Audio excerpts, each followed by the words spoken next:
କେବେ ଭାବିଛନ୍ତି ସୂର୍ଯ୍ୟ କାହିଁକି ଉଦୟ ହୁଅନ୍ତି? ଏହା ଏତେ ସାଧାରଣ କଥା ଯେ ଆମେ ଏହାକୁ ଧରି ନେଇଥାଉ, ହେଲେ କଥାଟା ସବୁବେଳେ ଏତେ ସିଧାସଳଖ ନଥିଲା। ଭାବି ଦେଖନ୍ତୁ, ପ୍ରାଚୀନ ମିଶ୍ରର ଲୋକଙ୍କ ପାଇଁ ପ୍ରତିଦିନ ସକାଳେ ସୂର୍ଯ୍ୟ ଉଠିବାଟା କୌଣସି ଗ୍ୟାରେଣ୍ଟି ନଥିଲା।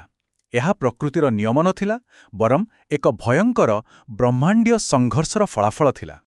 ହଁ, ପ୍ରତ୍ୟେକ ସୂର୍ଯ୍ୟୋଦୟ ଥିଲା ଗୋଟେ ନୂଆ ବିଜୟ।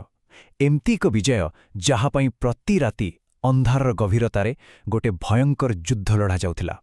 ଆଉ ଏହି ବିଶ୍ୱାସ ହିଁ ସେମାନଙ୍କ ସମଗ୍ର ଦୁନିଆକୁ ଦେଖିବାର ନଜରିଆକୁ ଗଢ଼ିଥିଲା। ତେବେ ଚାଲନ୍ତୁ ଏହି ବ୍ରହ୍ମାଣ୍ଡୀୟ ନାଟକର ମୂଳଦୁଆକୁ ଟିକେ ବୁଝିବା। ଏହା କେବଳ ଦେବତାଙ୍କ କାହାଣୀ ନୁହେଁ, ବରଂ ଏହା ଥିଲା ସୃଷ୍ଟିର ମୂଳ ଇଞ୍ଜିନ୍। ମିଶରୀୟ ବିଶ୍ୱାସର କେନ୍ଦ୍ରରେ ଥିଲା ଗୋଟିଏ ଶବ୍ଦ, ମାତ୍। ଏହା କେବଳ ଗୋଟିଏ ଶବ୍ଦ ନୁହେଁ, ଏହା ଥିଲା ସମଗ୍ର ବ୍ରହ୍ମାଣ୍ଡର ଅପରେଟିଂ ସିଷ୍ଟମ୍। ବ୍ୟବସ୍ଥା, ସନ୍ତୁଳନ, ନ୍ୟାୟ ଓ ସତ୍ୟର ସିଦ୍ଧାନ୍ତ ସବୁକିଛି ଠିକ୍ଠାକ୍ ଚାଲିବା ପାଇଁ ମାତ୍କୁ ବଞ୍ଚାଇ ରଖିବା ନିହାତି ଜରୁରୀ ଥିଲା। ଆଉ ମାର ଠିକ୍ ବିପରୀତରେ ଥିଲା ଇସ୍ଫେତ୍। ଇସ୍ଫେତ୍ କେବଳ ଖରାପ ବା ମନ୍ଦ ଶକ୍ତି ନଥିଲା, ଏହା ଥିଲା ଅସ୍ତିତ୍ୱର ସମ୍ପୂର୍ଣ୍ଣ ଅଭାବ, ଶୂନ୍ୟତା, ବିଶୃଙ୍ଖଳା ଆଉ ସବୁକିଛିକୁ ନଷ୍ଟ କରିଦେବାର ଧମକ। ଏହାକୁ ଆପଣ ଅସୃଷ୍ଟିର ଶକ୍ତି ବୋଲି କହିପାରିବେ।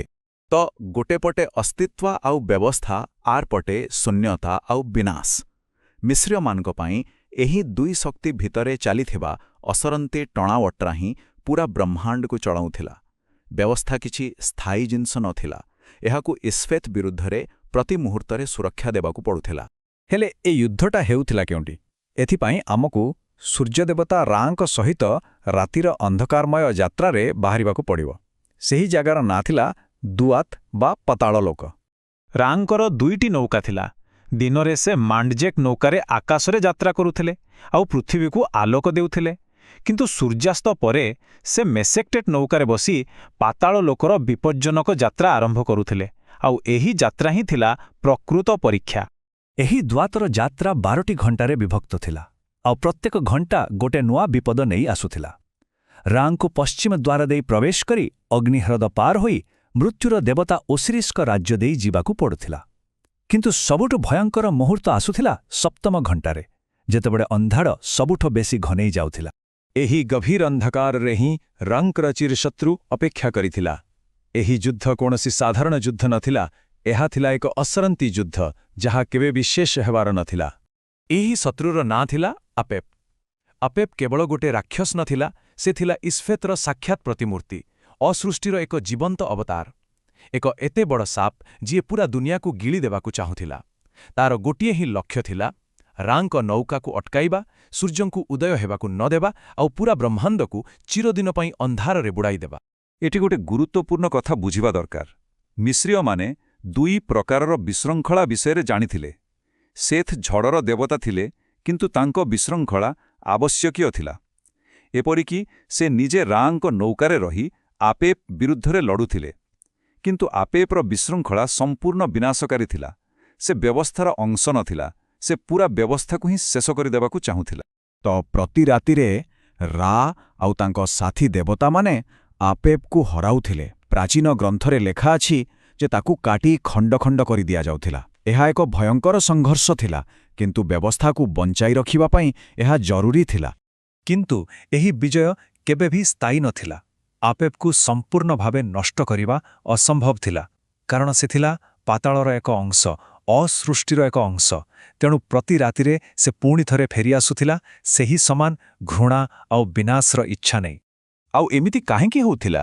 ଏହାର ଉତ୍ତର ଲୁଚି ରହିଛି ସମୟକୁ ନେଇ ସେମାନଙ୍କ ଧାରଣାରେ, ଯାହାକୁ ନେହେ କୁହାଯାଏ।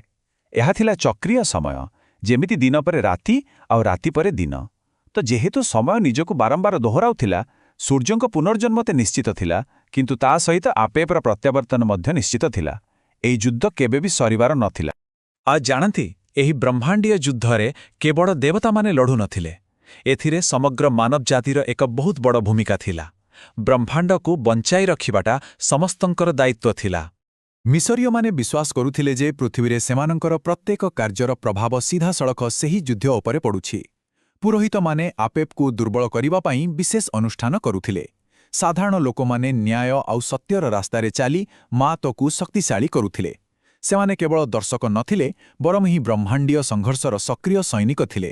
ତେବେ ଏ ସମଗ୍ର କାହାଣୀରୁ ଆମେ ଶିଖିଲେ କ'ଣ? ଏହାର ପ୍ରକୃତ ଦାର୍ଶନିକ ଅର୍ଥ କ'ଣ? ମିଶ୍ରୀୟମାନଙ୍କ ପାଇଁ ବ୍ୟବସ୍ଥା ବା ମାତ୍ ଏମିତି କିଛି ନଥିଲା ଯାହା ଥରେ ହାସଲ କରିଦେଲେ ସବୁଦିନ ପାଇଁ ରହିଯିବ।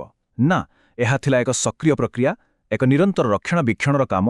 ବ୍ରହ୍ମାଣ୍ଡର ଅସ୍ତିତ୍ୱ କୌଣସି ଅନ୍ତିମ ବିଜୟ ଉପରେ ନିର୍ଭର କରୁନଥିଲା, ବରଂ ସଂଘର୍ଷ ଜାରି ରଖିବାର ଇଚ୍ଛା ଉପରେ ନିର୍ଭର କରୁଥିଲା। ଏହା ବିଜୟ ଅପେକ୍ଷା ସତର୍କତା ଉପରେ ଅଧିକ ଜୋର ଦେଉଥିଲା। ତେଣୁ ଏହି ପ୍ରାଚୀନ କାହାଣୀ ଆମ ପାଇଁ ଏକ ଗଭୀର ପ୍ରଶ୍ନ ଛାଡ଼ିଯାଏ।